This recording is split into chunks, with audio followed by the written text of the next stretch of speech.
Welcome to Spectrum 360, your source for Full Circle University at Buffalo News. I'm Aaron Mansfield, here with Lisa Khoury. Leading off today, the winners of the Student Association elections were announced Thursday. Our Madelaine Britt was there to capture the reactions of our new incoming president and his executive board. The SA elections just wrapped up and the Value Party swept, winning all 7 positions. Aaron and Miriam, 951. James and Evan, 1,201.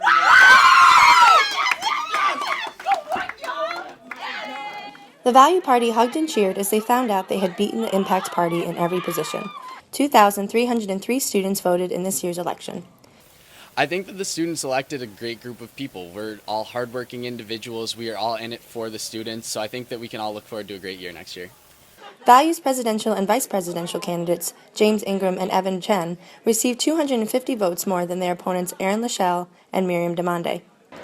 The treasurer race was closer, with Sade Cadle receiving 1,021 votes, Juan Jimenez receiving 965, and Ali Ahmad 155. Colin Olander, Sophia Peters, Haley Ross, and Corinne Z were the 4 SUNY delegates elected. Newly elected President James Ingram said he was always confident in his team and thinks his e-board and SUNY delegates are fully dedicated to the student body. You know what? When I put this team together at the beginning, I knew we had the potential to do it as long as we took the right steps to get there. We took all the right steps, so I'm really happy with the outcome. This is actually the second year in a row a party has swept the SA election. For Spectrum 360, I'm Madelaine Britt. On Wednesday, UB had its 5th installment this year of the Distinguished Speakers Series, as CNN journalist Sanjay Gupta came to speak to Alumni Arena. Our senior news editor Sam Fernando was there for the speech. On Wednesday, world-renowned journalist and neurosurgeon Dr. Sanjay Gupta visited Alumni Arena. It was the 5th installment of this year's Distinguished Speaker Series. Gupta is the chief medical correspondent for CNN and associate chief of neurosurgery at Grady Memorial Hospital in Atlanta. In his talk, he focused on the value of seeing life through both roles. Telling stories is the way he is able to connect with his audience. But it's this interesting space, this intersection of medicine and media. And there's not a lot of people in it, and it's been fascinating for me to be a part of it, but to also learn more about it as we go along. Gupta told several anecdotes about his experiences, but also shared the best advice he ever received. He said, "Do something every day that scares you." And for him that day, it was talking to such a large audience. For Spectrum 360, I'm Sam Fernando. The Bulls men's basketball season came to an end in Cleveland 2 weeks ago, and with March Madness in full swing, UB fans have been reflecting on the year. Aaron sat down with 2 of our sports editors to discuss this season. This year, which was the first year under men's basketball head coach Bobby Hurley, the team went 19-10. They won 6 more games in the MAC, but they did lose in the quarterfinals in the MAC tournament. Ben, how would you grade this season as a whole for the men's basketball team? To break down the grade for the team, you kind of have to break it into 3 pieces: offense, defense, and coaching. Starting with offense, give the Bulls about a B+ for offense. There were some games where they put up streaks of 80, 90 points a game. Not 90, but above 75, 80 points a game. There were some streaks where they couldn't score 50 or 60 points in a game. So that was a real struggle for them, a little bit streaky on offense. On defense, it was a little bit similar.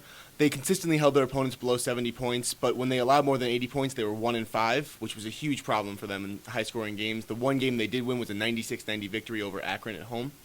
And finally, to grade coaching, under first-year head coach Bobby Hurley definitely showed some signs of real progress, but also at times Hurley had some costly technical fouls. I give about a B- for coaching. Overall, the Bulls get about a B on the year.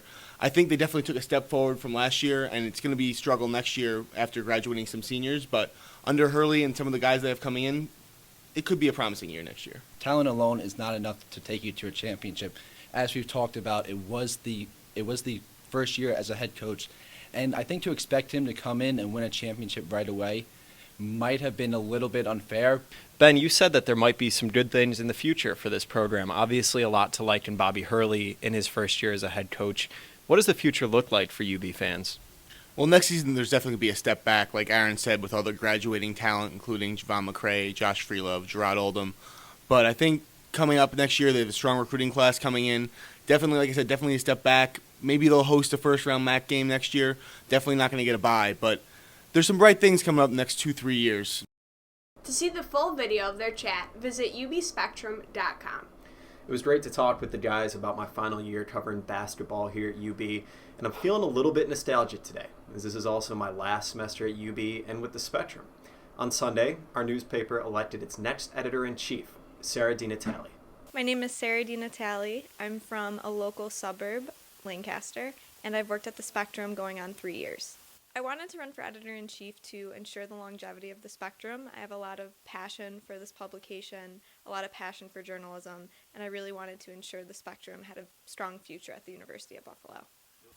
Ever since I met Sara, I actually met her on her first day at Spectrum, and I remember her being kind of lost because there was a bit of miscommunication of where the classroom was for Spectrum, and she still had this really enthusiasm to be here and dedication. She really wanted to be a part of the paper, which is something really important for especially editor-in-chief, because you need to love the paper to put all this work, because there's so much that goes into it.